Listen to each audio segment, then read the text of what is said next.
Hi hello friends, చూడండి మన గార్డెన్లో కనకాంబరాలు ఎంత మంచిగా గుత్తులు గుత్తులుగా వస్తున్నాయో. చిన్న తొట్టిలోనే చూడండి, మన గార్డెన్లోనే అయితే 2-3 ఉన్నాయండి. మంచిగా పింక్ కలర్ ఎంత బాగా వస్తున్నాయి చూడండి.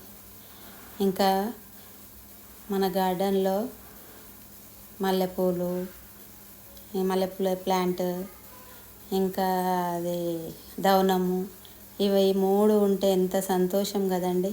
మనకి ఫ్రెష్గా మంచిగా మాల కట్టుకోవచ్చు, భగవంతునికి ఇవ్వచ్చు, పెట్టచ్చు పువ్వులు మంచిగా.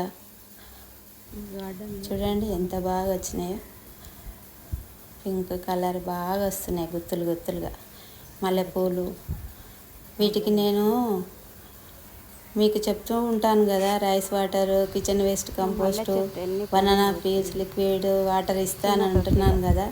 దీంతోపాటు నేను ద్రవజీవామృతం కూడా ఇస్తానండి నెలకొకసారి. అది ఏ విధంగా తయారు చేసుకుంటానో మీకు నెక్స్ట్ వీడియోలో చెప్తానండి. చూడండి ఎంత బాగా వస్తున్నాయి. ఈ వీడియో నచ్చినట్లయితే లైక్ చేయండి, షేర్